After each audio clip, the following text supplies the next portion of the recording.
মুঘল সম্রাট বাবরের হাত ধরে বিরিয়ানির পথ চলা শুরু।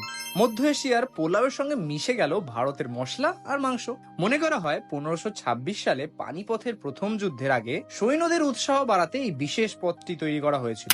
মাংস ভাতের মিশ্রণে তৈরি এই পথটি সৈন্যদের মধ্যে শক্তি যোগাতো। আর সেই থেকেই বিরিয়ানির জন্ম। ধীরে ধীরে এই খাবার ছড়িয়ে পড়ে দেশ বিদেশে। আর দেশ বিদেশে পড়ার আগেই কিন্তু কলকাতা তো সবার প্রথমে আসবে, কারণ কলকাতা বলতে গেলে এখন একটা বিরিয়ানি হাব হয়ে গেছে। তা বলে সবাই যে খুব ভালো কোয়ালিটির বা সেই অথেন্টিক স্টাইলের বিরিয়ানির টেস্ট দিতে পারছে এটা কিন্তু নয়। তাই আজকে তোমাদের সাথে আলাপ করিয়ে দিই এই বিরিয়ানি বং নামক দোকানটি। দোকান বলা কিন্তু এটাকে ভুল হবে, কারণ এটা একটা বিরিয়ানি ব্র্যান্ডই বলতে পারো। কলকাতা, ব্যারাকপুর বা মধ্যমগ্রামে যেসব সো কল্ড বড় বড় বিরিয়ানি ব্র্যান্ড বা বিরিয়ানির দোকান রয়েছে সেইগুলো থেকে ঢের গুণে ভালো কিন্তু এই বিরিয়ানির দোকানটি। And this is my opinion only. You can comment below your opinion after visit. আমি প্রথমে এই দোকানের সম্বন্ধে একটা জিনিস বলতে চাই।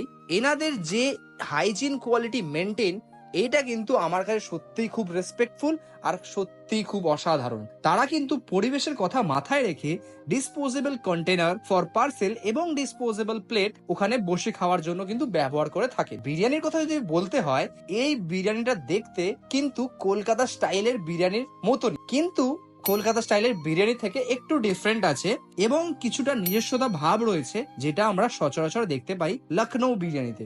লখনৌ বিরিয়ানিতে শুধু আলু দেওয়া হয় না, তার জায়গায় এনারা কিন্তু আলু ইউজ করে থাকেন এখানে।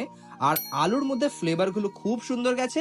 আর আলুর টেক্সচারটা না সত্যি কিন্তু খুবই মোলায়েম, কারণ এনারা একদম অথেন্টিক চন্দ্রমুখী আলু ইউজ করে থাকছেন। এছাড়াও তোমরা পেয়ে যাবে এখানে একটি করে ডিম। আর আপনারা চাইলে নিজের ইচ্ছা মতো চিকেনের পিস বা মাটনের পিস বেছে নিতে পারেন। এখানে চিকেন বা মাটন দুটোই কিন্তু খুব হাই কোয়ালিটির প্রোডাক্ট ইউজ করা হয় এবং দুটোর মধ্যে কিন্তু খুবই সুন্দরভাবে বিরিয়ানির অ্যারোমা বা বিরিয়ানির যে অথেন্টিক ফ্লেভার সেটা কিন্তু যায়। বাইরে থেকে দেখলে মনে হয় রাইসের ভেতরে ফ্লেভার একদমই যায়নি, কিন্তু এনাদের এই একটা স্পেশালিটি রয়েছে যে প্রতিটি রাইসের সচরাচর যেরকম ফ্লেভার দরকার সেই রকমই ফ্লেভার কিন্তু গেছে, কিছুটা বেশিও না কিছুটা কমও না। এই দোকানের বিরিয়ানির টেস্ট কিন্তু যে কোনো রকম বড় বড় দোকানের টেস্টকে ফেল করে দিতে পারে। চিকেন চাপের quality is no doubt good, but not as good as this biryani. কারণ প্রথমে বিরিয়ানি টেস্ট করার পরে তোমার আর যাই হোক অন্য কিছু কিন্তু কোনো দরকারই পড়বে না। তোমরা চাইলে কিন্তু রায়তার সাথেও খেয়ে দেখতে পারো, এটা কিন্তু একটা ভালো কম্বিনেশন যাচ্ছে। তো last but not the least, তোমরা যদি যাও আমার রেকমেন্ড অনুযায়ী একটা জিনিস খেয়ে দেখো, সেটা হলো ফিরনি। এনাদের ফিরনিটা সত্যিই খুব স্মুথ। তো সবশেষে আমি বলতে চাই অ্যাড্রেসটা হলো মধ্যমগ্রামের দোলতলা মোড়, যেখানে এসবিআই ব্যাংকের একদম উল্টো দিকে পড়বে এই বিরিয়ানি বং নামক দোকানটি। তো চলো দেখা হচ্ছে আরো একটা নতুন গল্প নিয়ে। এখন টাটা।